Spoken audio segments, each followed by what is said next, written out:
हाँ जी B class, very good afternoon to all of you. आज बेटा हम करने वाले हैं एक और नया चैप्टर केमिस्ट्री का, जो सीबीएसई के हिसाब से डिलीटेड है, पर बाकी एंट्रेंस और सीयूईटी के लिए ये इम्पोर्टेंट चैप्टर है। इसका नाम है आइसोलेशन ऑफ एलिमेंट्स। वैसे इतना डिफिकल्ट चैप्टर नहीं है, इसके अंदर काफी ज्यादा चीजें जो है वो क्या है बेटा, स्पेसिफिक है। तो बेटा हम एलिमेंट्स किसी भी कंपाउंड से बेटा कैसे ऑब्टेन करते हैं, उसको हम कहते हैं आइसोलेशन ऑफ एलिमेंट्स। ठीक है। तो नेचर में एलिमेंट बहुत कम फॉर्म में एग्जिस्ट करते हैं, बहुत कम चीजों के एग्जिस्ट करते हैं, पर ज्यादातर जो है बेटा एलिमेंट कंपाउंड की फॉर्म के अंदर क्या करते हैं, एग्जिस्ट करते हैं। तो इस वजह से बेटा हमको उन कंपाउंड्स में से एलिमेंट्स को क्या करना होता है, निकालना होता है। उस कॉन्सेप्ट को बेटा हम पढ़ने जा रहे हैं। तो शुरुआत करते हैं बेटा सबसे पहली चीज के साथ, जो आता है बेटा मिनरल। मिनरल क्या होते हैं बेटा, ये मेटल के कंपाउंड्स होते हैं, साथ में इनके साथ इंप्योरिटीज जुड़ी हुई होती हैं, जैसे गैंग, मैट्रिक्स एटसेट्रा। इनको हम क्या कहते हैं, मिनरल। तो सर फिर ओर क्या होते हैं बेटा, ओर भी मिनरल ही होते हैं, लेकिन इन मिनरल से आप मेटल को एक्सट्रैक्ट कर सकते हो इजीली एंड प्रॉफिटेबली। मतलब हर ओर एक मिनरल है, लेकिन हर मिनरल एक ओर नहीं हो सकता, क्योंकि मुझे मेटल भी चाहिए अच्छी मात्रा में, अच्छी वेटेज के साथ बेटा। Is that clear? इस वजह से बेटा मुझे ओर से अच्छा एलिमेंट जो है वो ऑब्टेन होता है। हमारे पास तीन टाइप के मेनली ओर्स होते हैं, carbonate ores, sulphide ores, oxide ores. ठीक है। और जैसा कि मैंने पहले की क्लासेस में भी बताया था, सल्फाइड और ऑक्साइड ओर्स जो होते हैं ये ग्रुप 16 के एलिमेंट्स होते हैं।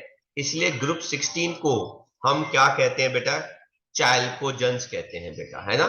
चैल्को का मतलब होता है ओर बनाने वाले, चैल्कोजेंस या कैल्कोजेंस जो मर्जी कह लो, ये ओर बनाने वाले होते हैं, oxide and sulphide. Then important ores आप देख लीजिए बेटा, एल्यूमिनियम का सबसे इंपॉर्टेंट ओर है बॉक्साइड, जिसको हम इन जनरल ऐसे रिप्रेजेंट करते हैं बेटा। देन आता है कायोलानाइट, जो बेटा एक क्ले का फॉर्म है बेटा, बट बॉक्साइड हम ज्यादा पढ़ते हैं। आयरन का बेटा हेमेटाइट, मैग्नेटाइट, आयरन पायराइट, साइड्राइट, ये चारों ही है, पर ये दोनों ज्यादा इंपॉर्टेंट कंसिडर किए जाते हैं। कॉपर का बेटा कॉपर पायराइट है इंपॉर्टेंट ओर, कॉपर ग्लैंस इंपॉर्टेंट ओर है। उसके बाद आपके पास लिस्ट आ गया। जिंक का बेटा जिंसाइट है, कैलेमाइन है, और जिंक ब्लेंड आता है। मेनली बेटा कौन सा आता है, जिंक ब्लेंड। तो हमें ये चार मेन मेटल्स है, इनके ओर्स के बारे में हमें पढ़ना है बेटा। ठीक है। देन हम बात करते हैं बेटा मेटलर्जी की। मेटलर्जी क्या होता है बेटा, वो प्रोसेस जिससे आप मेटल को एक्सट्रैक्ट करते हो इजीली एंड प्रॉफिटेबली। इसके अंदर बेटा कुछ स्टेप्स इन्वॉल्व होते हैं। सबसे पहला स्टेप होता है कॉन्सेंट्रेशन या बेनिफिकेशन ऑफ ओर। दूसरा होता है मेटल का आइसोलेशन करो उसके कॉन्सेंट्रेटेड फॉर्म के अंदर। तीसरा मेथड होता है बेटा प्योरिफिकेशन मेथड होता है। ठीक है। अब जरा मेरी बात एक बार ध्यान से सुन लो, ये बाद में आप कॉपी कर लेना बेटा।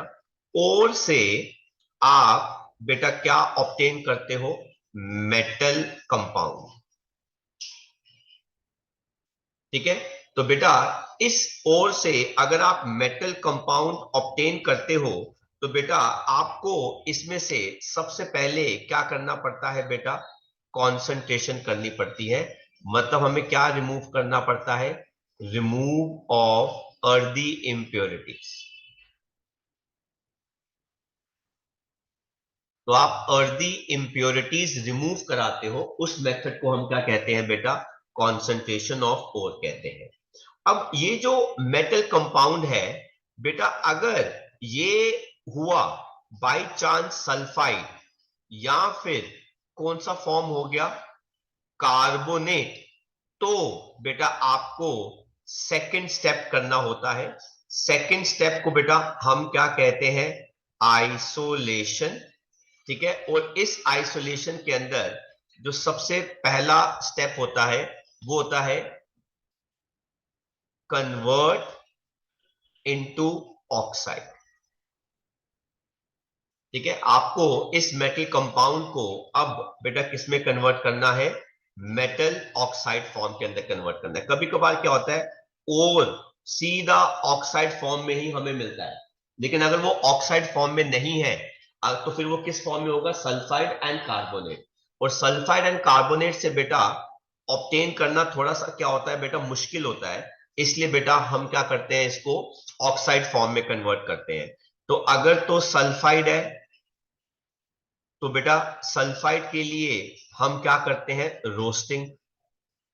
और अगर वो कार्बोनेट फॉर्म है तो कार्बोनेट फॉर्म के लिए हम क्या करते हैं बेटा,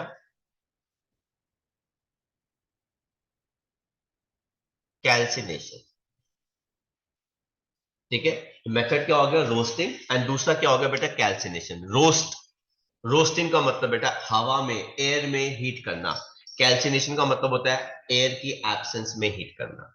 इससे आपका जो भी सल्फाइड फॉर्म होगा या कार्बोनेट फॉर्म होगा वो मेटल ऑक्साइड में आ जाता है। अब आता है सबसे इंपॉर्टेंट पार्ट, मेटल ऑक्साइड से आप इसको किस में कन्वर्ट करते हो बेटा, इम्प्योर मेटल में ऑब्टेन करते हो। और ये सबसे इंपॉर्टेंट पार्ट होता है बेटा इसका, मेटलर्जी का। तो सेकंड पॉइंट के अंदर बेटा ये मेथड क्या कहा जाता है बेटा, रिडक्शन इनटू मेटल। अब आप ये कैसे कर सकते हो बेटा, by passing electric current, electron gain करा के। Is that clear? रिडक्शन क्या होता है बेटा, process of gaining of electron, इसे कहते हैं हम इलेक्ट्रोमेटलर्जी।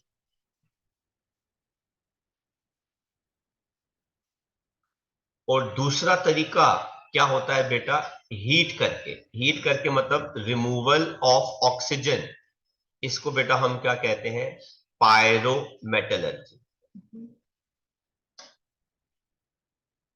ठीक है, तो या तो आप मेटल ऑक्साइड को इलेक्ट्रॉन गेन करा दो तो कैटायन इलेक्ट्रॉन गेन करके मेटल दे देगा, या फिर आप उसको हीट करा दो, ऑक्सीजन रिमूव हो जाएगा, आपके पास आ जाएगा इम्प्योर मेटल। और बेटा लास्ट मेथड क्या होता है, इम्प्योर मेटल से आप क्या ऑब्टेन करते हैं, प्योर मेटल। और प्योर मेटल आप जब ऑब्टेन करते हैं तो बेटा इस मेथड को, ये आ गया बेटा हमारा तीसरा, जिसको हम क्या कहते हैं बेटा, purification of metal, impure metal. तो ये आपके स्टेप्स जो है वो इन्वॉल्व होते हैं। मैंने प्रॉपर मिला के सब कुछ समराइज कर दिया है, आप इसको कॉपी कर लेना, आपको एक अच्छा आइडिया हो जाएगा। एंड इनफैक्ट सब में से, जैसा कि मैंने आपको बताया, जो इस चैप्टर का मेन पार्ट होता है बेटा, वो कौन सा होता है बेटा, रिडक्शन वाला पार्ट, जिसमें से सबसे ज्यादा क्वेश्चन जो है वो पूछे जाते हैं। ये आता है सही बेटा है।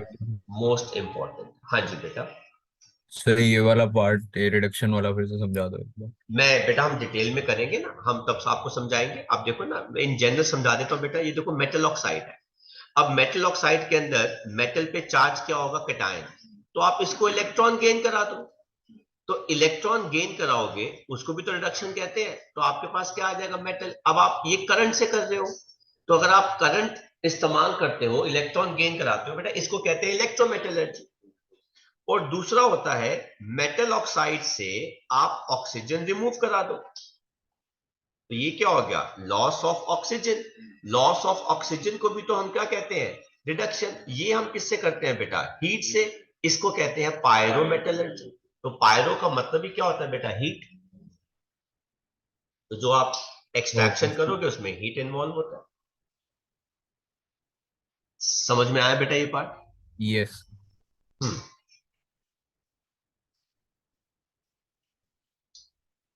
तो बेटा सबसे पहले हमारे पास क्या आता है बेटा, कॉन्सेंट्रेशन ऑफ कोर आता है। ये क्या होता है बेटा, अर्दी इंप्योरिटीज को रिमूव करना on the basis of physical properties. इसको आप ड्रेसिंग या बेनिफिकेशन मेथड भी कहते हैं बेटा। सबसे पहला आता है हाइड्रोलिक वॉशिंग या ग्रेविटी सेपरेशन मेथड। आप क्या करो, मेटालिक और पार्टिकल्स, ये मैं बार बार शब्द का इस्तेमाल करूंगा, तो इसको मैं शॉर्ट फॉर्म में क्या कहता हूं, एमओपी। और दूसरा शब्द क्या है बेटा, इम्प्योरिटीज, तो मैं इसको इन शॉर्ट क्या लिख देता हूं, आईएमपी।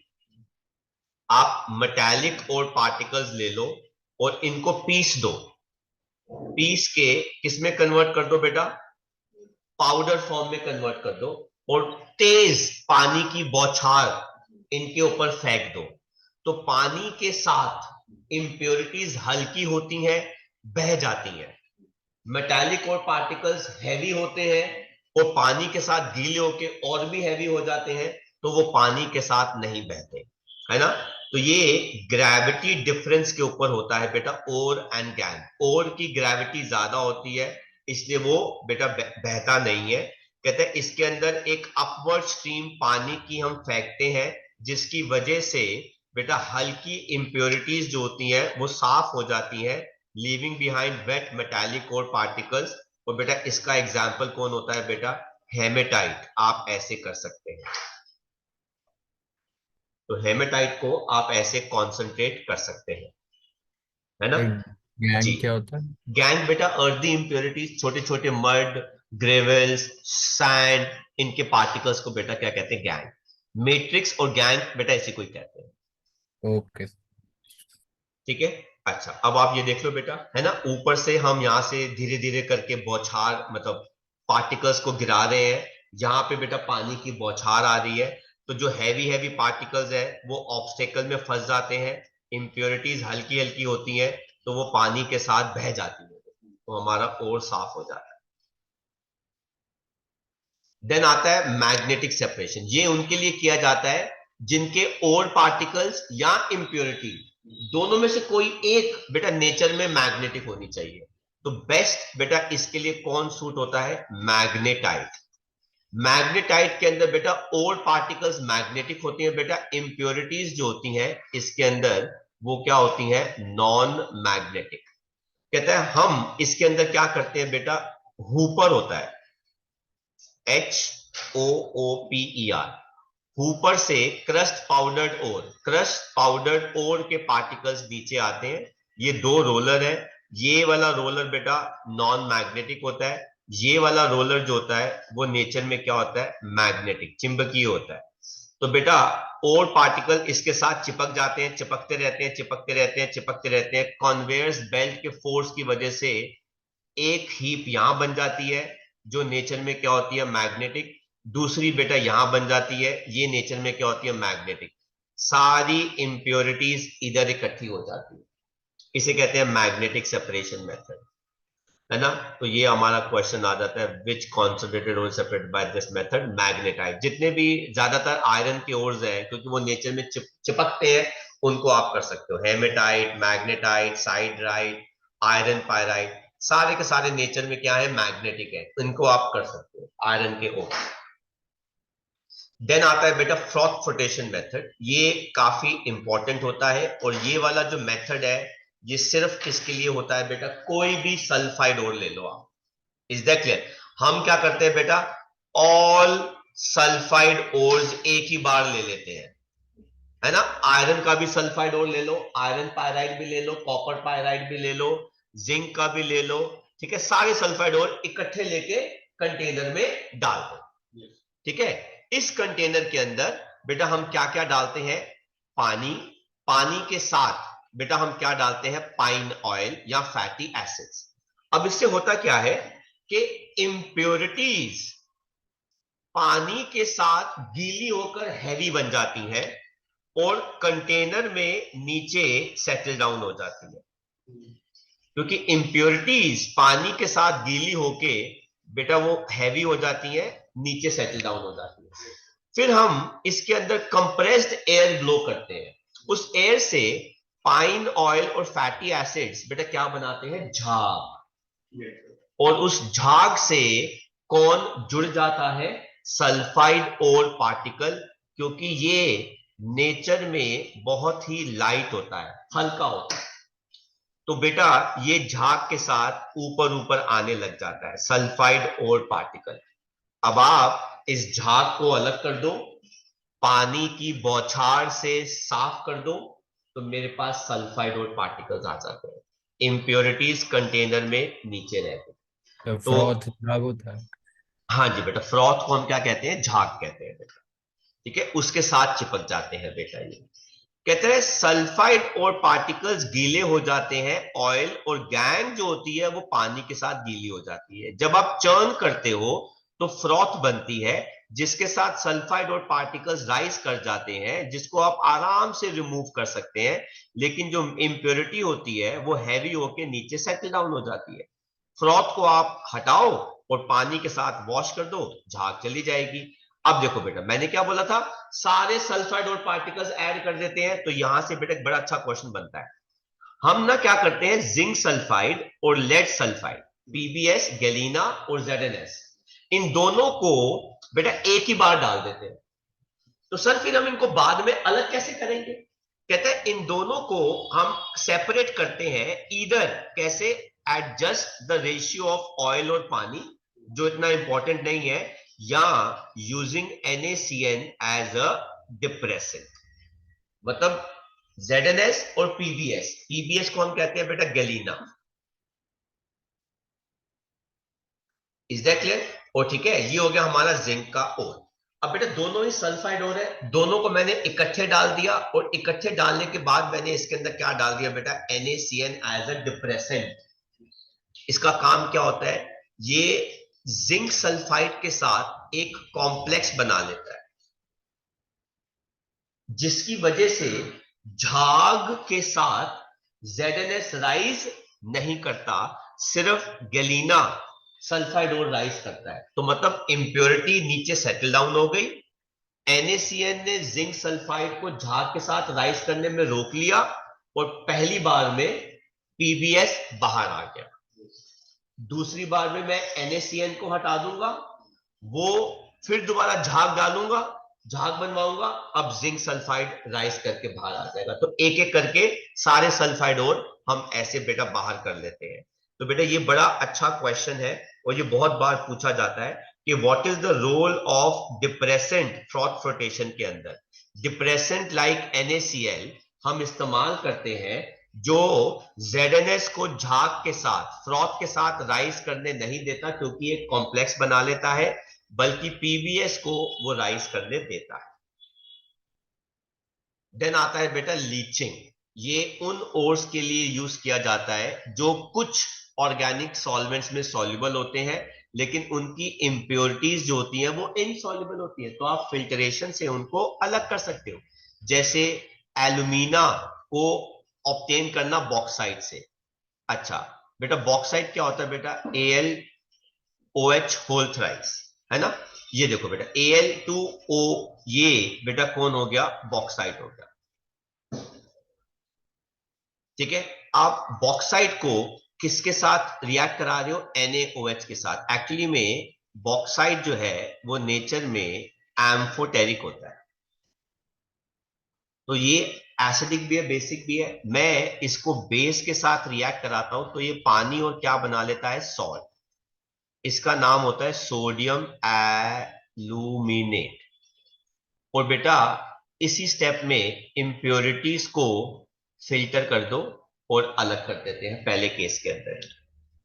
कहते हैं इंप्योरिटी जैसे SiO2, Fe2O3, TiO, उनको हम स्लैग की फॉर्म में रिमूव कर देते हैं। सर स्लैग क्या होता है बेटा, slag is a glass like material which floats over liquid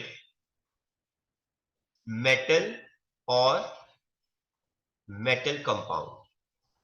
तो स्लैग जो है एक ग्लास लाइक मटेरियल होता है, जो इंप्योरिटीज के साथ कंबाइन कर जाता है, और ये मेटल, मोल्टेन मेटल या मोल्टेन मेटल कंपाउंड के ऊपर क्या करता है बेटा, फ्लोट करता है। जैसे दूध के ऊपर मलाई फ्लोट कर रही है, तो बेटा it is very easy to remove it, इतनी कोई डिफिकल्ट नहीं होती है बेटा। सेम तरीके से बेटा ये फ्लोट करता है। ठीक है। सर अच्छा, मेटल क्या लिखा है आगे? मेटल कंपाउंड, मेटल या मेटल कंपाउंड। ओके। ठीक है। अच्छा, अब इसी सॉल्ट को, जो एक्चुअली में नेचर में क्या होता है बेटा, बेसिक, क्यों, एक्चुअली एल्यूमिनियम ऑक्साइड बेटा वीक एसिड होता है, NaOH स्ट्रॉन्ग बेस होता है। तो जो सॉल्ट आता है वो नेचर में क्या होता है, बेसिक। इसी बेसिक सॉल्ट से अब हम एसिडिक CO2 गैस पास करते हैं, जिसकी वजह से हमको बेटा यहां पर क्या मिलता है, हाइड्रेटेड एल्यूमिना, साथ में सोडियम बाइकार्बोनेट। फिर दोबारा फिल्टर कर दो, बची कुची इंप्योरिटी बाहर आ जाती है। यहां पे हमने शुरुआत करी थी बॉक्साइट से, और इस हाइड्रेटेड एल्यूमिना को जब हम हीट करते हैं तो हमें क्या मिलता है, एल्यूमिनियम ऑक्साइड, जिसको हम क्या कहते हैं, एल्यूमिना। अब बच्चे पूछते हैं सर इन दोनों के तो फॉर्मूले एक जैसे हैं, तो फिर फर्क क्या है? बेटा फर्क ये था, एल्यूमिना के साथ अगर अर्दी इंप्योरिटीज होंगी तो वो क्या बन जाता है, मिनरल, जिसको हम क्या कहते हैं, बॉक्साइट। वो क्या बन गया, ओर या मिनरल, क्या कहते हैं, बॉक्साइट।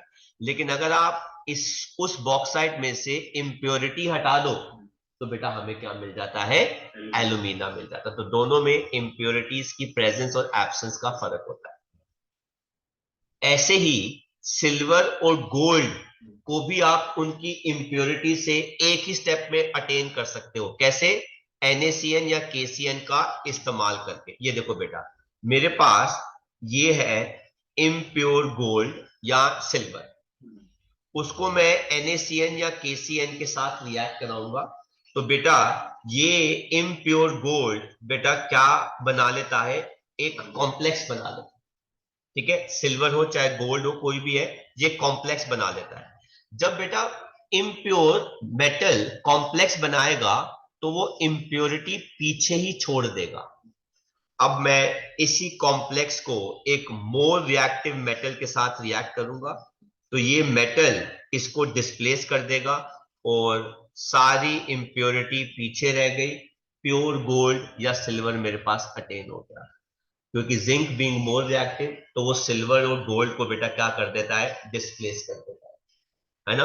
तो आप देख सकते हैं कोऑर्डिनेशन कॉम्प्लेक्स की मदद से हम मेटल्स को क्या कर पा रहे हैं, एक्सट्रैक्ट कर पा रहे हैं। ये हमने कोऑर्डिनेशन चैप्टर में भी पढ़ा था और हम इस बार आपको दोबारा जो है वो बता रहे हैं, है ना। तो आप ये जितने भी आप चीजें देख रहे हैं ये सब के सब बेटा क्या है, कॉम्प्लेक्सेस है।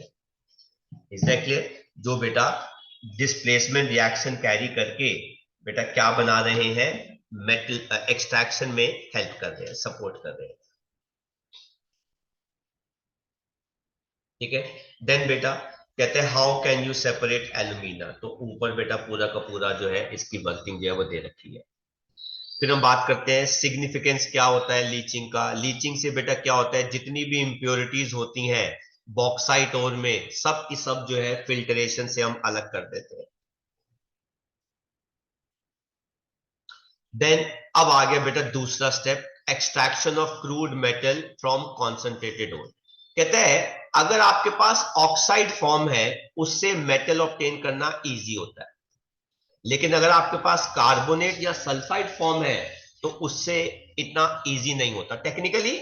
मतलब हमारा हीट, पैसा, टाइम सब कुछ ज्यादा लगता है। तो हमने कहा यार इससे अच्छा है कि उसको एक सिंपल फॉर्म में कन्वर्ट कर दो, ऑक्साइड फॉर्म में कन्वर्ट कर दो, कार्बोनेट सल्फेट सल्फाइड को रहने दो। ऐसा नहीं है कि मैं कार्बोनेट से सीधा मेटल ऑब्टेन नहीं कर सकता, ऐसा नहीं है कि मैं सल्फाइड से सीधा मेटल ऑब्टेन नहीं कर सकता, मैं कर सकता हूं, पर वो खर्चा, एनर्जी बहुत ज्यादा है। हाँ, अगर मैं उसको पहले ऑक्साइड में कन्वर्ट करता हूं और फिर मेटल ऑब्टेन करता हूं तो बेटा मेरा एक्सपेंसेस कम आते हैं, तो वो ज्यादा बेटर। क्या हो गया, एक दो स्टेप बढ़ ही गए ना, तो क्या हो गया बेटा, लेकिन कॉस्ट इफेक्टिव तो हो गया। तो जैसा मैंने आपको बताया था, पहला स्टेप कन्वर्जन सल्फाइड या कार्बोनेट को ऑक्साइड फॉर्म में, और दूसरा reduction of oxide form into metal. ये दो टाइप की होती है। रोस्टिंग, इसके अंदर सिर्फ सल्फाइड ओर को एयर में हीट किया जाता है बिलो उसका मेल्टिंग पॉइंट, और ये कौन सी गैस रिलीज करता है, सल्फर डाइऑक्साइड। ये देख लो बेटा सारे सल्फाइड ओर है बेटा। Is that clear? अच्छा, कॉपर के सल्फाइड ओर में FeO बेटा क्या होती है, इंप्योरिटी। उसको भी हम स्लैग बना देते हैं जो कॉपर के ऊपर बेटा रिमूव करती है। है ना। तो इस मिक्सचर को, जिसके अंदर आयरन सल्फाइड और क्यूपरस सल्फाइड होता है, उसे हम कहते हैं बेटा कॉपर मेट। क्या कहते हैं बेटा इस मिक्सचर को? कॉपर मेट कहते हैं बेटा। तो सल्फाइड को हम ऑक्साइड फॉर्म में कन्वर्ट कर रहे हैं। अच्छा यही नहीं बेटा, जितनी भी सल्फर डाइऑक्साइड गैस रिलीज होती है ना, तो ये केमिकल फैक्ट्रीज जो होती हैं, ये क्या करती है बेटा, इसको सल्फ्यूरिक एसिड में इस्तेमाल करती है बनाने के। तो वहां से हमको सल्फ्यूरिक एसिड, तो एक छोटा सा प्लांट लगा देते हैं जहां से सल्फ्यूरिक एसिड जो है वो बना सकते हैं, है ना। किसी भी चीज को हम वेस्ट नहीं जाने देते कंपनीज के अंदर। जैसे बेटा ये इम्प्योरिटी है ना, इसको SiO2 डाल दो, तो बेटा ये क्या बना लेता है? स्लैग। स्लैग जो होते हैं नॉर्मली सिलिकेट्स होते हैं। स्लैग जो होते हैं बेटा वो क्या होते हैं? सिलिकेट्स। जैसे इसका नाम हो गया आयरन सिलिकेट, ठीक है। तो यहां पर ये बेटा क्या है? FeO क्या है? इम्प्योरिटी। SiO मैंने जानबूझ के डाला, इसको क्या कहते हैं बेटा? फ्लक्स। फ्लक्स क्या करता है? Substance added to remove impurity, उसको बेटा in form of slag, in form of slag, उसको बेटा हम क्या कहते हैं? फ्लक्स कहते हैं। तो फ्लक्स वो सब्सटेंस होता है जो आप ऐड करते हो ताकि आप इम्प्योरिटी को रिमूव कर सको। और इम्प्योरिटी रिमूव किस फॉर्म के अंदर होती है बेटा? स्लैग की फॉर्म के अंदर होती है, ठीक है। तो आई होप आपने मार्क कर लिया बेटा, मैं आगे बढ़ रहा हूं।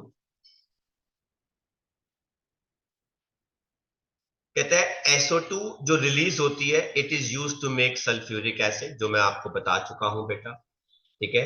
देन बेटा हम नेक्स्ट बात करते हैं calcination. It is heating of carbonate ores in the absence of air, है ना। तो इस केस के अंदर बेटा आप देख लीजिए, ये ऑक्साइड ओर है ना, दे देगा जिंक कार्बोनेट ZnO CO2 दे देगा। ये हो गया बेटा डोलोमाइट। डोलोमाइट, है ना। ये मैग्नीशियम और कैल्शियम का बेटा कार्बोनेट और होता है, ठीक है। तो आपको पास CO2 गैस आ जाएगी। आप इसको कार्बोनिक एसिड बनाने में इस्तेमाल कर सकते हो, या आप Coca Cola factory, Campa Cola factory, उनको बेच सकते हो बेटा, आप अपने सॉफ्ट ड्रिंक्स में इस्तेमाल कर सकते हैं। अब आ गया बेटा अगला मेथड रिडक्शन का, ठीक है। तो बेटा कहते हैं रिडक्शन मेटल का उसके ऑक्साइड फॉर्म में डिपेंड करता है कि भाई मेटल की रिएक्टिविटी क्या है, less reactive, more reactive, highly reactive, ठीक है। अब इसके अंदर दो चीजें आती है, एक आती है पायरोमेटलर्जी, ये लेस रिएक्टिव मेटल्स के लिए होता है, और दूसरी होती है इलेक्ट्रोकेमिकल प्रिंसिपल्स, ये ज्यादा रिएक्टिव मेटल्स के लिए होता है बेटा। पायरोमेटलर्जी, इसके अंदर हम कार्बन को इस्तेमाल करते हैं किस फॉर्म के अंदर? कोक या carbon monoxide as a reducing agent, है ना। और ये किन के लिए हो सकता है? लेस रिएक्टिव मेटल जैसे zinc, iron, copper, lead, tin, manganese etcetera. लेकिन साथ साथ में आपको हीट का ध्यान रखना पड़ता है जो इन्वॉल्व होती है, इसलिए इसे कहते हैं थर्मल रिडक्शन। और जहां पे हीट इन्वॉल्व हो जाती है वहां पे गिब्स एनर्जी का होना बहुत जरूरी है बेटा, है ना। तो अगर कोई भी प्रोसेस के लिए डेल्टा जी ज्यादा नेगेटिव है, तो बेटा वो प्रोसेस ज्यादा क्या होता है बेटा? स्पॉन्टेनियस होता है, राइट। और इसको पढ़ने के लिए मैं एक बेसिक सी आपको चीज जो है वो समझाने की कोशिश कर रहा हूं। अब जरा ध्यान से देखिए बेटा इस डायग्राम को। यही है बेटा रिडक्शन के लिए एलिंगम डायग्राम। ये डायग्राम किस पे बेस्ड है? डेल्टा G0 के ऊपर बेस्ड है। और बेटा किसके ऊपर बेस्ड है? टेम्परेचर। टेम्परेचर डिग्री सेल्सियस में भी दे रखा है और केल्विन में भी दे रखा है। सारी रिएक्शंस अगर आप देखें, ऑल रिएक्शंस के अंदर बेटा क्या हो रहा है? मेटल ऑक्सीजन के साथ कंबाइन करके बेटा क्या दे रहा है? Metal oxide. तो ये कौन सी रिएक्शन हो गई? ऑक्सीडेशन। समझ में आ गया? ये कौन सी रिएक्शन होगी बेटा? ऑक्सीडेशन। तो इनमें से सबसे स्पॉन्टेनियस ऑक्सीडेशन किसका हो रहा है? मैग्नीशियम का। सर क्यों? क्योंकि उसका ग्राफ सबसे नीचे आ रहा है, -1100 किलो जूल पर मोल। इसका मतलब है मैग्नीशियम जो है वो क्या शो करेगा, ऑक्सीडेशन। तो इसका मतलब है बाकी सारे इसके सामने क्या शो करेंगे, रिडक्शन। क्या शो करेंगे बेटा, रिडक्शन शो करेंगे। अब इसका कॉन्सेप्ट क्या है, अब जरा देखो बेटा, ये वाली रिएक्शन को मैं यहां पे लिख रहा हूं, Al सॉलिड प्लस ऑक्सीजन आपको क्या दे रहा है बेटा, Al2O3। तो ये हो गया 3/2, ये हो गया 2। बेटा इस रिएक्शन के लिए डेल्टा जी की वैल्यू मोटा मोटा जो मैं देख पा रहा हूं वो -1050 आ रही है। और इसी के नीचे ध्यान से सुनना बेटा मेरी बात, मैग्नीशियम अगर आप ऑक्सीडाइज करते हो तो बेटा वो क्या दे रहा है, मैग्नीशियम ऑक्साइड। तो बेटा वो कितना आ रहा है, 1100। समझ में आ गया। तो इन दोनों में से किसका ऑक्सीडेशन ज्यादा स्पॉन्टेनियस है, मैग्नीशियम का। Mg का ऑक्सीडेशन इज मोर क्या, स्पॉन्टेनियस। इसका मतलब है जो दूसरा वाला है उसकी रिएक्शन बेटा क्या हो जाएगी, रिवर्स। देयरफॉर अब ये क्या लिखा जाएगा, Al2O3 आपको क्या दे देगा बेटा, Al प्लस ऑक्सीजन।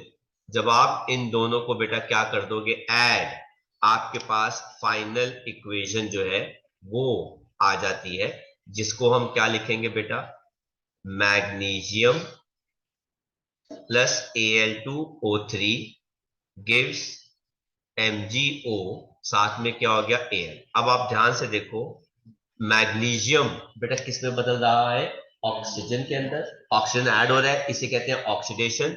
और एल्यूमिनियम ऑक्साइड किस में बदल रहा है, एल्यूमिनियम, इसे क्या कहते हैं, रिडक्शन। इसलिए सिंस मैग्नीशियम बेटा क्या कर रहा है, क्या शो कर रहा है, ऑक्सीडेशन, इसलिए ये एक बहुत ही अच्छा बेटा क्या हो गया, रिड्यूसिंग एजेंट। इसको कहते हैं कपलिंग ऑफ रिएक्शन। आपको दोनों रिएक्शन चेक करनी पड़ेंगी, दोनों रिएक्शन का ऑक्सीडेशन होना चाहिए, राइट। दोनों के अंदर जिसका डेल्टा जी ज्यादा नेगेटिव है वो ऑक्सीडेशन शो करेगा, जिसका डेल्टा जी कम नेगेटिव है वो क्या शो करेगा, रिडक्शन। इसलिए उसकी रिएक्शन को आपको क्या करना पड़ेगा, रिवर्स करना पड़ेगा। दोनों को आप ऐड करोगे तो आपके पास फाइनल वैल्यू आएगी, और इस फाइनल वैल्यू को जो मैं देख सकता हूं बेटा वो आ जाएगी -50। हालांकि ये बहुत कम है पर प्रोसेस स्पॉन्टेनियस है क्योंकि वो नेगेटिव आ रही है, तो वो एक अलग चीज है, लेकिन बड़ा महंगा पड़ता है ना। देखो वैल्यू कितनी आ रही है, -50, लेकिन मैग्नीशियम को अगर मैं इस्तेमाल करता हूं एल्यूमिनियम का रिडक्शन तो बेटा हम प्रेफर नहीं करते क्योंकि ये बहुत महंगा पड़ता है। एक और चीज जो बेटा मैं यहां पे ऐड करूंगा वो है ये पॉइंट ए। ये पॉइंट ए क्या कह रहा है, इससे पहले लेफ्ट साइड पे मैग्नीशियम कैन क्या बेटा, रिड्यूस Al2O3, लेकिन इस टेम्परेचर के बाद आप देखो मैग्नीशियम की लाइन ऊपर चली जाती है, एल्यूमिनियम की लाइन कहां पे आ जाती है, नीचे। तो इस हाई टेम्परेचर पे Al can reduce magnesium oxide into magnesium. तो टेम्परेचर इसलिए बेटा इंपॉर्टेंट है। आप देख सकते हैं यहां पे बड़ी सारी लाइंस एक दूसरे को बेटा कहीं ना कहीं कट कर देंगे, तो वो जो कट है बेटा वो बताता है कि कौन इस टेम्परेचर से पहले रिड्यूस कर सकता है या रिड्यूस करेगा, और उस टेम्परेचर के बाद कौन जो है वो रिड्यूस करेगा। इसलिए ये डायग्राम जो होता है वो बहुत इंपॉर्टेंट होता है बेटा, पर नॉर्मली वो देते नहीं है इसको, बस समझाना जरूर है बेटा, इसके बिना नहीं आ पाता। अब देखो बेटा हम वापस जाएंगे उस स्लाइड पे, थर्मोडायनेमिकल प्रिंसिपल्स ऑफ मेटलर्जी। अब अगर आप हीट यूज करते हैं रिएक्शन के लिए तो दो फॉर्मूले हैं डेल्टा जी के लिए, एक delta H minus T delta S, और दूसरा होता है delta G equal to -RT natural log K या फिर आप इसी फॉर्मूले को पढ़ते थे, -2.303 RT log to the base 10K।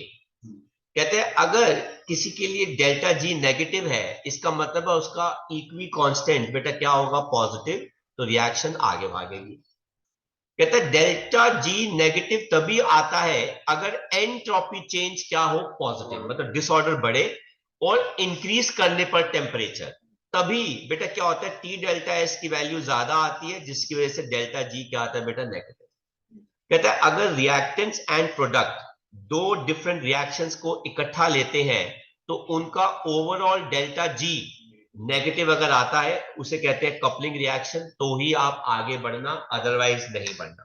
तो हम पहले ही मैथमेटिकली घर में बैठ के ही हिसाब लगा लेते हैं कि किस टेम्परेचर पर कौन अच्छा रिड्यूसिंग एजेंट है। जब हमें पता चल जाता है फिर हम प्रैक्टिकली ये काम सारा करते हैं बेटा।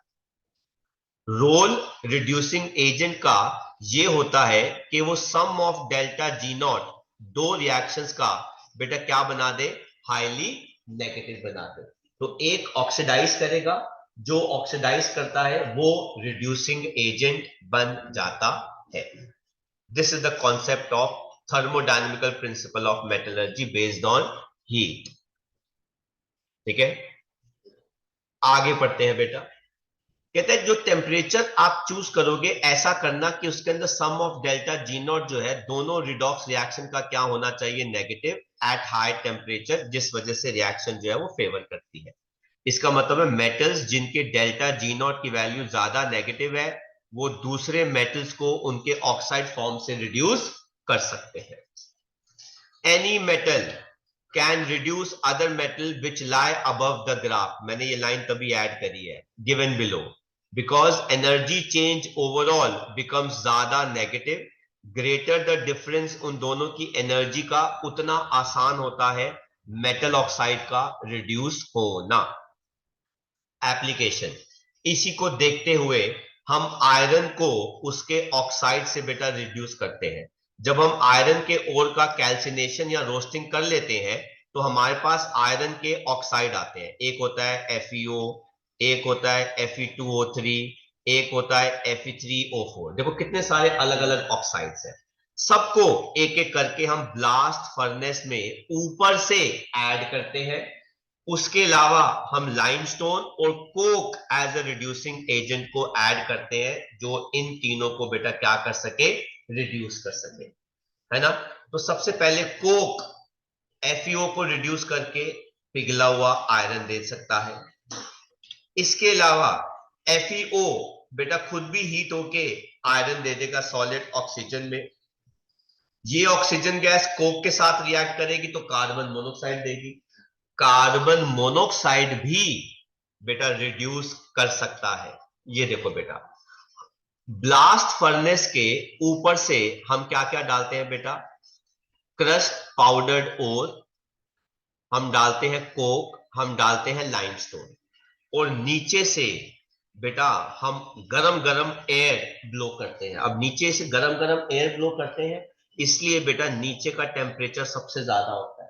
जैसे जैसे गरम गरम हवा ऊपर जाती है टेम्परेचर बेटा क्या करने लग जाता है, फॉल करने लग जाता है। तो अलग अलग टेम्परेचर जोन बन गया तो बेटा अलग अलग रिड्यूसिंग एजेंट एक्ट करेगा बेटा। तो कार्बन मोनोऑक्साइड Fe2O3 को Fe3O4 में कन्वर्ट कर देती है, यही कार्बन मोनोऑक्साइड Fe3O4 को FeO में कन्वर्ट कर देती है, और कार्बन मोनोऑक्साइड FeO को, ये देखो आ गया ना बेटा, मोल्टेन आयरन आ गया। अगर आपके पास सिर्फ कोक है तो वो कार्बन डाइऑक्साइड के साथ क्या दे देता है, कार्बन मोनोऑक्साइड। कभी कभार कुछ कोक ऑक्सीजन के साथ CO2 डायरेक्टली बना देता है, और अगर आपके पास कार्बन है तो वो भी क्या दे देगा बेटा, मोल्टेन ये दे देगा। और वेस्ट गैसेस कौन सी बाहर निकलती हैं, mainly CO2। Is that clear? तो आपके पास पिघला हुआ आयरन जो है वो आ गया, और ये आयरन इस कंटेनर के नीचे आने लग जाता है। अब इस आयरन के साथ SiO2 बेटा क्या होती है, इंप्योरिटी। सैंड क्या होती है बेटा, इंप्योरिटी। इंप्योरिटी को हटाना है तो कोई ना कोई चीज ऐड करनी पड़ेगी, तो हमने क्या ऐड किया, फ्लक्स। यहां पे वो फ्लक्स कौन है बेटा? लाइमस्टोन। लाइमस्टोन हीट होके क्या देता है? Calcium oxide and carbon dioxide gas. और ये इंप्योरिटी कैल्शियम ऑक्साइड के साथ जुड़कर बेटा क्या बनाती है? कैल्शियम सिलिकेट, जो बेटा क्या होता है? स्लैग, जो मेटल के ऊपर, यहां देखो बेटा डायग्राम, मोल्टेन आयरन के ऊपर फ्लोट करता है, जिसको निकालना हमारे लिए बहुत आसान होता है, नथिंग लाइक दैट।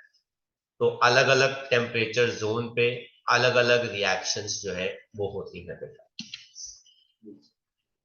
है ना। तो ऊपर से क्रस्ट पाउडर्ड ओवर आ रहा है, कोक आ रहा है रिड्यूसिंग एजेंट की फॉर्म के अंदर, लाइमस्टोन आ रहा है फ्लक्स की फॉर्म के अंदर, गर्म हवा नीचे से आ रही है, ब्लास्ट फर्नेस में अलग अलग टेम्परेचर जोन बन गए, कहीं पे कहीं रिएक्शन हो रही है, कहीं पे कोई रिएक्शन हो रही है। तो ऐसे आपका मोल्टेन आयरन फाइनली मिल जाता है। कहते हैं लाइमस्टोन कैल्शियम ऑक्साइड की फॉर्म के अंदर इंप्योरिटीज रिमूव करता है एज ए स्लैग, और जो आयरन हमें मिलता है इसके अंदर अभी भी सल्फर, फास्फोरस, सिलिकॉन इंप्योरिटी होती है। इसको पिग आयरन कहते हैं क्योंकि इसके अंदर 4% कार्बन होता है। जब इसी पिग आयरन को हम पिघलाते हैं और आयरन के स्क्रैप के साथ हीट करते हैं विद यूजिंग कोक, तो बेटा कार्बन की परसेंटेज 4% से कम होकर 3% रह जाती है, उसे कहते हैं कास्ट आयरन। और जब आप इंप्योरिटीज आयरन की और ज्यादा ऑक्सीडाइज कर देते हो रिवर्बेटरी फर्नेस के अंदर, जिसके अंदर हेमेटाइट की लाइनिंग कर देते हैं, तो आपको प्योर फॉर्म ऑफ आयरन मिलता है, रॉट आयरन। रॉट आयरन के फर्नीचर बनते हैं बेटा, राइट। तो बेटा ये आ गया आपके पास रिएक्शन जो वो पूछ रहे हैं। ऐसे ही बेटा अब वो पूछ रहे हैं कॉपर की रिएक्शंस कॉपर ऑक्साइड के साथ। तो सबसे पहले मेरे पास कॉपर के सल्फाइड ओर थे, एक ये था और दूसरा था CuFeS2। दोनों ही सल्फाइड ओर थे, इसलिए हमने क्या किया बेटा? फ्रॉथ फ्लोटेशन मेथड किया। फ्रॉथ फ्लोटेशन के बाद हमने इनको क्या किया बेटा? रोस्ट किया, क्योंकि सल्फर है इसके अंदर। हमने रोस्ट करने के बाद हमारे पास क्या आ जाएगा? Copper oxide. अब कहते हैं सिंस कॉपर ऑक्साइड का ग्राफ जो है वो बहुत ऊपर लाई करता है, इसको आराम से आप रिड्यूस कर सकते हो। तो ये देखो बेटा, हमने पहले इसको रोस्ट किया तो इसने कॉपर ऑक्साइड दे दिया, उसी टाइम ये कॉपर ऑक्साइड कॉपर सल्फाइड के साथ रिएक्ट करके कॉपर दे देगा, साथ में सल्फर डाइऑक्साइड गैस बाहर निकल रही है। या फिर आप कोक ले लो तो बेटा कॉपर के थ्रू कार्बन मोनोक्साइड बाहर निकलेगी, उसे कहते हैं कॉपर मेट। कहते हैं कॉपर मेट के अंदर अगेन आयरन ऑक्साइड इंप्योरिटी है, हटा दो स्लैग बना के। सर क्या डाले? सिलिका डाल दो। तो हम क्या करते हैं, एक कन्वर्टर ले लेते हैं, उस कन्वर्टर के अंदर की दीवार पे सिलिका की पेस्ट लगा देते हैं। ये देखो सिलिका सिलिका सिलिका सिलिका सारा पेस्ट कर दिया, सारा सिलिका पेस्ट कर दिया। अब आप इसी को उसमें डालोगे तो बेटा ये आयरन सल्फाइड पहले बेटा क्या बना देगा? ऑक्साइड, और फिर यही सिलिका जो है इसको हटा देगा स्लैग की फॉर्म में। तो कॉपर हमें मिल गया। जब कॉपर से, पिघले हुए कॉपर से सल्फर डाइऑक्साइड गैस बाहर निकलती है तो बबल बनाती है, तो ऐसा लगता है कि जैसे कॉपर के अंदर क्या आ गए? ब्लिस्टर्स, इसलिए इसे कहते हैं blistered copper. Then extraction zinc का उसके ऑक्साइड से, आपने ऑक्साइड फॉर्म में यूज कर लिया। आप कोक ले लो रिड्यूसिंग एजेंट, टेम्परेचर देख लो 1673 केल्विन, काफी हाई टेम्परेचर है, आपको मोल्टन जिंक दे देगा। मेटल को आराम से वेपर में कन्वर्ट करके ठंडा कर दो, आपको आ जाएगा जिंक मेटल मिल जाएगा, है ना। तो ये हमने पढ़ लिए। ये दोनों क्वेश्चन जो है काफी अच्छे हैं। वो पूछ सकते हैं कि भाई ये क्यों ऐड किया जाता है, वो क्यों ऐड किया जाता है, इंप्योरिटी कैसे निकलती है स्लैग की फॉर्म के अंदर।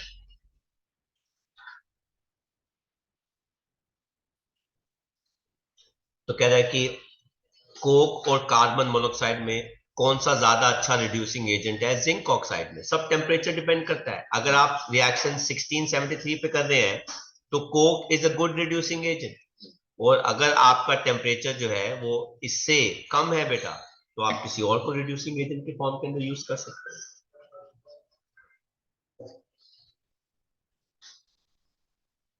अब जैसे वो पूछ रहे हैं कि suggest condition under which magnesium can reduce aluminium, तो बेटा टेम्परेचर जो था तो तकरीबन आई गेस मेरे हिसाब से 1673 केल्विन के आसपास था, एलिंगम डायग्राम के हिसाब से, मैं भूल गया, ठीक है।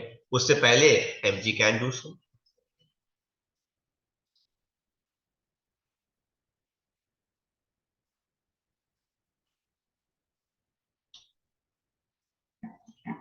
ये एनसीईआरटी के कुछ क्वेश्चंस है, बाद में बेशक आप पॉज करके देख लेना बेटा। देन आता है इलेक्ट्रोकेमिकल प्रिंसिपल्स मेटलर्जी के। इस बार हम करंट का इस्तेमाल कर रहे हैं क्योंकि मेटल्स जो है वो बहुत ज्यादा रिएक्टिव है। कहते हैं रिडक्शन मोल्टेन मेटल के सॉल्ट्स का ऑफ रिएक्टिव मेटल जो होता है वो करंट दे के होता है, जबरदस्ती इलेक्ट्रॉन गेन करवा के होता है, जिसके लिए डेल्टा जी नेगेटिव होना चाहिए। और करंट के बिहाफ पे स्पॉन्टेनिटी का जो फॉर्मूला आता है वो क्या आता है, ई ऑफ सेल, है ना। हम इलेक्ट्रोकेमिस्ट्री में रिडॉक्स रिएक्शन में इलेक्ट्रोड पोटेंशियल जो है वो पढ़ चुके हैं। ई ऑफ सेल आप निकाल दो, अगर उन दोनों का इलेक्ट्रोड पोटेंशियल जो है वो बेटा क्या आ रहा है, पॉजिटिव, कैथोड माइनस एनोड करके, तो बेटा रिडक्शन जो है वो हो जाएगा, अदरवाइज वो मुश्किल होता है। कहते हैं दोनों के इलेक्ट्रोड पोटेंशियल की वैल्यू पॉजिटिव होनी चाहिए ताकि डेल्टा जी नॉट जो है वो क्या आ जाए, नेगेटिव, तो हो जाएगा। अब ये देख लो बेटा, इलेक्ट्रोड पोटेंशियल आयरन का और कॉपर आयंस का निकाल लो, पॉजिटिव है। ऐसे ही हमने एल्यूमिना ऑब्टेन किया था, अब एल्यूमिना से मुझे एल्यूमिनियम चाहिए, तो बेटा प्रोसेस का नाम क्या है, हॉल हेरोल्ड प्रोसेस। अब आप इलेक्ट्रोलाइट क्या ले लो, मोल्टेन एल्यूमिना, और साथ में डाल दो क्रायोलाइट, क्रायोलाइट, एंड इसे कहते हैं फ्लोरोस्पार।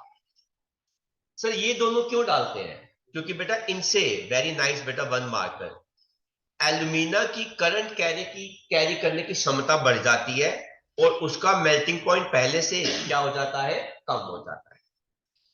एनोड क्या ले लेंगे, ग्रेफाइट की रॉड, कैथोड क्या ले लेते हैं बेटा, स्टील की रॉड जिसके अंदर कार्बन की लाइनिंग होती है। अब आप जब करंट पास करोगे, एल्यूमिनियम इलेक्ट्रॉन गेन करना शुरू कर देगा, कार्बन इलेक्ट्रॉन लूज करना शुरू कर देगा, जबरदस्ती कार्बन से लूज करवा दिया और एल्यूमिनियम को क्या करवा दिया, गेन। तो ये देख लो, कैथोड पे एल्यूमिनियम इलेक्ट्रॉन गेन कर रहा है, एनोड पे कार्बन ऑक्साइड की फॉर्म के अंदर इलेक्ट्रॉन क्या कर रहा है, लूज कर रहा है। तो सिंस कार्बन ऑक्सीजन काफी ज्यादा है तो कार्बन मोनोऑक्साइड बाद में किसमें बदल जाता है, कार्बन डाइऑक्साइड में बदल जाता है। कहते हैं वेरी नाइस, कॉपर जो लो ग्रेड ओर्स में होता है या स्क्रैप में होता है उसको भी हम लीच आउट कर सकते हैं बाय यूजिंग हाइड्रोजन गैस, इसे कहते हैं हाइड्रोमेटलर्जी। कहते हैं इलेक्ट्रॉन लॉस गेन का भी इस्तेमाल कर सकते हैं एक्सट्रैक्शन के अंदर, जैसे NaCl, ये वही वाली रिएक्शन है बेटा। NaCl पानी में जब आप करंट पास करते हैं तो वो क्या दे देता है, NaOH, hydrogen gas, chlorine gas. तो क्लोराइड इलेक्ट्रॉन लूज करके क्लोरीन गैस दे देता है और हाइड्रोजन आयन इलेक्ट्रॉन गेन करके हाइड्रोजन गैस दे देता है। याद है gold and silver impure form के अंदर होते हैं तो इलेक्ट्रॉन लूज करना शुरू करते हैं और क्या बना लेते हैं, कॉम्प्लेक्स, इम्प्योरिटी पीछे ही छोड़ देते हैं। इसी कॉम्प्लेक्स को जब आप मोर रिएक्टिव मेटल जिंक के साथ करते हो तो जिंक डिस्प्लेस कर देता है, उनको इलेक्ट्रॉन जबरदस्ती गेन करवा देता है, खुद वहां पे आ जाता है। तो जो सिल्वर एंड गोल्ड आता है वो किस फॉर्म के अंदर आता है, प्योर फॉर्म के।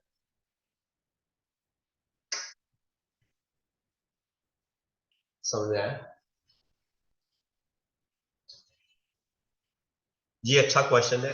एक साइट है जहां पे कॉपर के लो ग्रेड ओर्स अवेलेबल है और जिंक और आयरन भी अवेलेबल है उनके स्क्रैप। तो दोनों स्क्रैप में से कौन आप यूज करोगे और क्यों यूज करोगे? टेक्निकली आप जिंक को यूज कर सकते हो क्योंकि जिंक जो है वो आयरन से भी ज्यादा रिएक्टिव होता है ना। लेकिन जिंक जो है यूज करने में थोड़ा सा क्या पड़ता है, महंगा, इसलिए हम आयरन के स्क्रैप का इस्तेमाल करते हैं।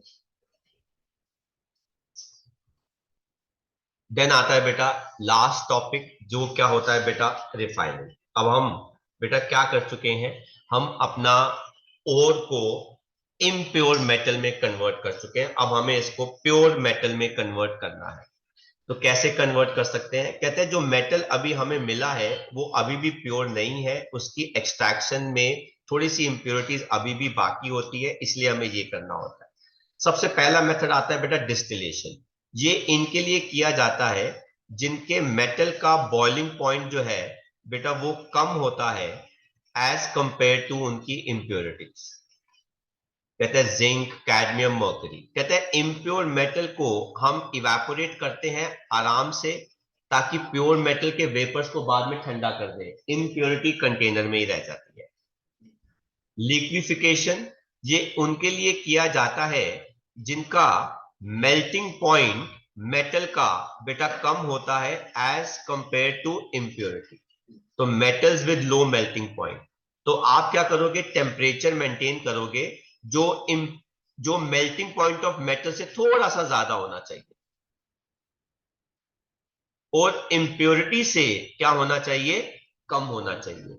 एक स्लोपिंग हर्थ होता है, ठीक है, यहां से आप हीट करना शुरू करते हो, ये आपका इम्प्योर मेटल हो गया,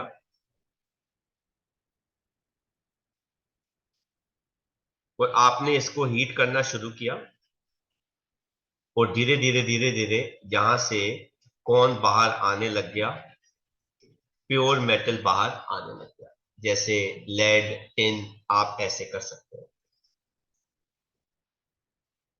देन इलेक्ट्रोलिटिक रिफाइनिंग, इसके अंदर आप जिस मेटल को यूज कर रहे हो उसी का सॉल्ट सोल्यूशन ले लो इलेक्ट्रोलाइट की फॉर्म के अंदर। एनोड में उसी मेटल की इम्प्योर रॉड ले लो जो मोटी होनी चाहिए। कैथोड में उसी मेटल की पतली सी रॉड ले लो, ठीक है, आप उसमें करंट पास करो, तो इम्प्योर मेटल इलेक्ट्रॉन लूज करेगा, इम्प्योरिटी एनोड पे ही रह जाएगी, इम्प्योरिटी रिमेन्स एट एनोड, ठीक है, और आयन जो है वो कहां चला जाएगा, सोल्यूशन के अंदर। फिर कैथोड में इलेक्ट्रॉन गेन कराओ, सोल्यूशन में से आयन को प्योर मेटल वो आपको दे देगा।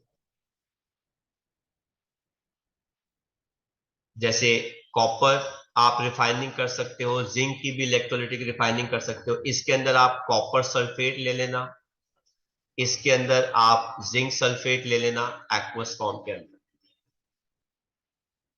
कहते हैं अच्छा, इलेक्ट्रोलिटिक रिफाइनिंग का एक बड़ा अच्छा फायदा है कि जब आप कर देते हो तो उसमें जो इंप्योरिटीज होती हैं एनोड पे, उसमें मेटल्स मिलते हैं जैसे antimony, selenium, tellurium, silver, gold, platinum. ये बड़े ही लेस रिएक्टिव होते हैं, कम क्वांटिटी में मिलते हैं, लेकिन ये पूरे प्रोसेस की कॉस्ट जो होती है वो बाहरों बाहर निकालते हैं easily. They can give us the costing जितनी भी नहीं, तो मतलब ये वाला प्रोसेस हमारा फ्री में हो जाता है। देन आता है बेटा जोन रिफाइनिंग। इसके अंदर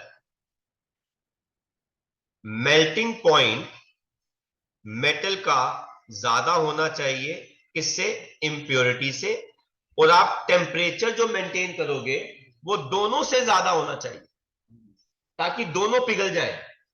लेकिन जैसे ही टेम्परेचर कम होता है, मेटल किस फॉर्म में रहता है बेटा, सॉलिड फॉर्म में रहता है, लेकिन इंप्योरिटीज अभी भी पिघलती रहती है बेटा। हम एक सर्कुलर रॉड लेते हैं, ये होता है हीटर, और इस हीटर में से इम्प्योर मेटल रॉड को पास करते हैं।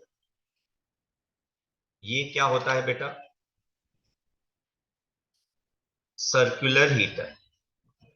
इस सर्कुलर हीटर का टेम्परेचर मान लो कितना हो गया, 100 डिग्री सेल्सियस। ये हो गई इम्प्योर मेटल रॉड, जिसके अंदर मेटल का मेल्टिंग पॉइंट कितना है बेटा, 90 डिग्री सेल्सियस, और इंप्योरिटी का मेल्टिंग पॉइंट कितना है, 60 डिग्री सेल्सियस, और मैंने टेम्परेचर कितना मेंटेन किया है, 100 डिग्री सेल्सियस। तो जैसे जैसे मैं इस रॉड को पास करता हूं, दोनों मेटल इंप्योरिटीज पिघलना शुरू हो जाते हैं, लेकिन जैसे ही रॉड बाहर निकलेगी, ठंडी होगी, तो मेटल जल्दी सॉलिडिफाई कर जाता है, इंप्योरिटी अभी भी पिघले फॉर्म के अंदर रहती है। इसे कहते हैं जोन रिफाइनिंग।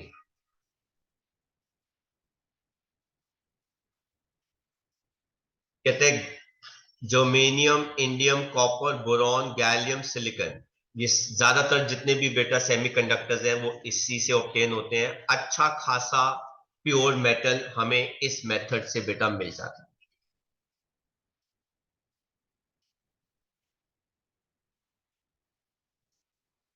देन आता है बेटा वेपर फेज रिफाइनिंग, यहां से बेटा क्वेश्चन आता है।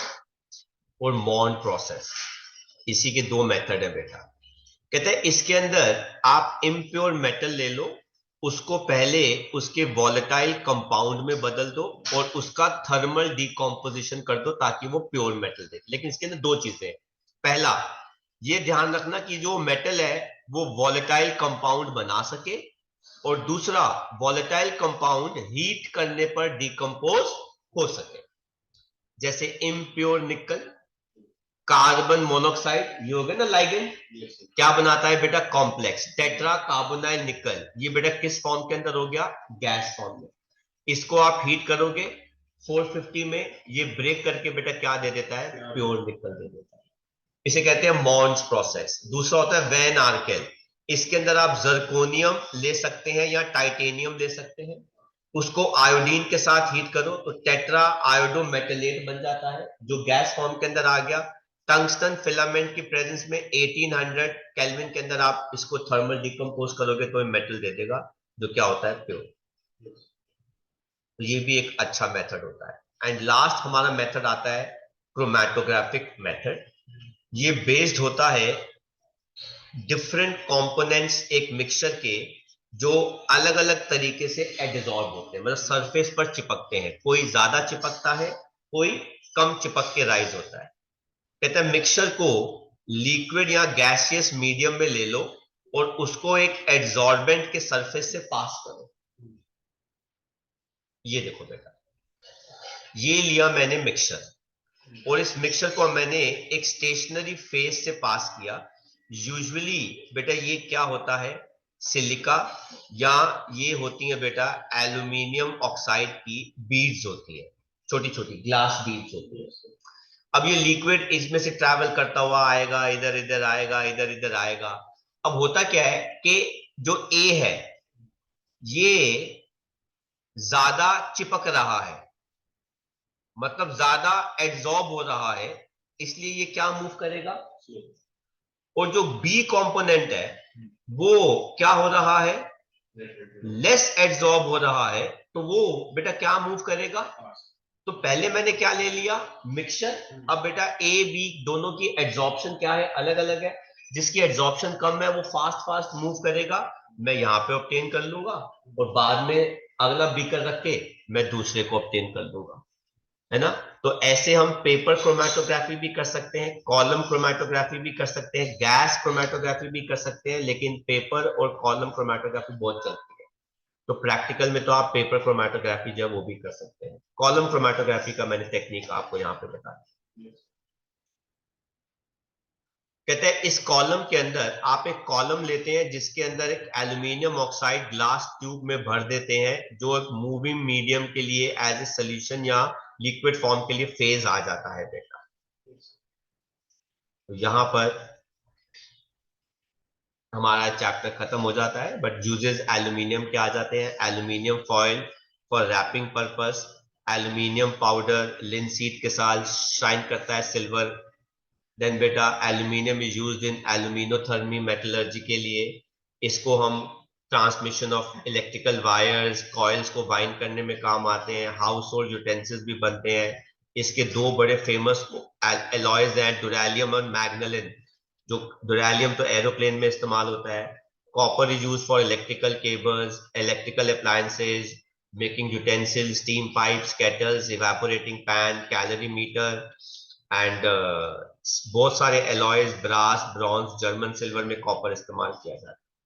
जिंक फॉर गैल्वेनाइजिंग बैटरीज के अंदर, ड्राई सेल के अंदर, रिड्यूसिंग एजेंट, डाई को बनाने में, पेंट, गोल्ड के एक्सट्रैक्शन में, सिल्वर के एक्सट्रैक्शन में, ब्रास एंड ब्रॉन्ज एलॉय बनाने में, iron use for cast iron, casting stoves, railway sleepers, gutter की पाइप्स, टॉयज, है ना। एंड बेटा किस में इस्तेमाल होता है, आयरन एंड स्टील जो है वो construction, anchor, bolts, wires, nails, rails, carriages, coupling, agriculture, हर जगह इस्तेमाल होता है।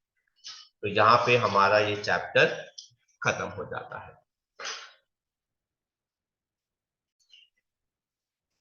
तो बेटा इस लेक्चर में हम इतना ही करेंगे। अब हम मिलेंगे अगले लेक्चर के अंदर, ठीक है। इसके अंदर हम इसके क्वेश्चन आंसर्स जो है वो डिस्कस करेंगे। Thank you very much.